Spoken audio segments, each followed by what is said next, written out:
Coral Castle is one of the best landing spots in Fortnite, said no one ever. Well, except for me. Today I'm going to show you why Coral Castle is one of the best landing spots in all of Fortnite. The loot in Coral Castle has gotten much better since it has first come into the game. In the latest update, Coral Castle became one of the areas that is going to be sucked up by the UFO. Most people see this as a bad thing because fighting becomes harder in the area since when you land it gives you the hop rock effect. Yes, while this can get annoying, the UFO brought much more loot for you to find, and it also made it easier for you to rotate from zone to zone, which I will touch on later. The loot in the main area of Coral Castle is most likely the best loot you are going to find in the location. This is because it has lots of chests and henchman chests for you to choose from. Granted, the chests are very spread out and it can sometimes be a hassle to find them all. The outer parts of Coral Castle also have a pretty good amount of chests and materials to find. Speaking of materials, it will be very easy for you to get max materials in solos.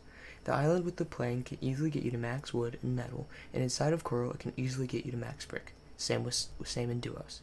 But in trios, it can be a bit harder for everyone to get maximum in every material kind. But if you're able to learn the loot path for Coral and get max materials, you should be able to make it to endgame almost every time.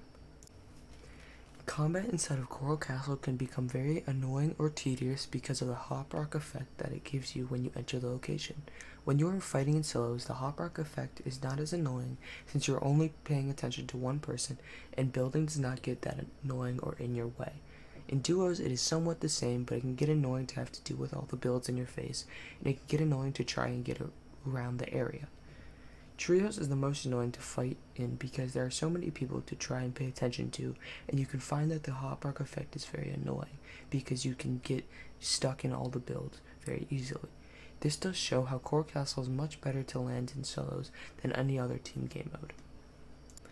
If this was any earlier in this season or in any other season, I would say that the rotations in Coral Castle are terrible, but with this latest update, rotations have gotten much better. There are now 3 jump pads that you can use. 2 are on the different islands next to Coral Castle, and the other is inside the location. You can also take a boat and follow the river to the zone, or you can take it to the tower right near Believer Beach to take you to Boney Burbs. But if you do try and take a boat and follow the river, it is very easy for you to get attacked by a different team. This can also cause you to get held in storm, which can be very annoying. Also, if you take the tower, it doesn't take you that far towards zone, which can cause you to have to run a lot or you might get stuck in zone. To wrap up this video, Coral Castle is one of the best solo locations inside of Fortnite, and if you are able to figure out how to fight in Coral Castle and have a good loot path, then you should be able to make it out every time. Rotations can be very hard to execute, but if you are able to rotate correctly, then you should be able to make it to late game every game.